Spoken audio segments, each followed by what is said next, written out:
সবাই জানে মাননীয় প্রধানমন্ত্রী খেলাপ্রিয় একজন মানুষ। ফুটবল, ক্রিকেট, কাবাডি সহ সকল প্রকার খেলায় প্রতি তিনি অত্যন্ত আন্তরিক। শুধু পুরুষ খেলোয়াড়রাই নয়, মাননীয় প্রধানমন্ত্রীর অকৃত্রিম অনুপ্রেরণায় আমাদের নারী খেলোয়াড়রাও দেশে বিদেশে সাফল্যের ধারাবাহিকতা বজায় রেখে চলেছে। সেই ইতিবাচক ভাবনা থেকেই আমাদের আজকের এই আয়োজন।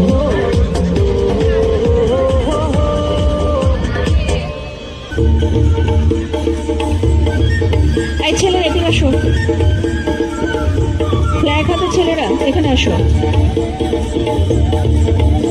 লাঠি নিয়ে আসো।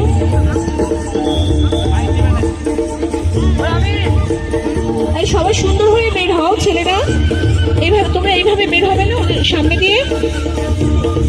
খেলোয়াড়দেরও তো বের হওয়ার কথা ছিল, খেলোয়াড়রা কই, কাবাডি কই তোমার? আর এখানে ম্যাডাম কাদের দিকে বাসিদা, চলে যাও চলে যাও।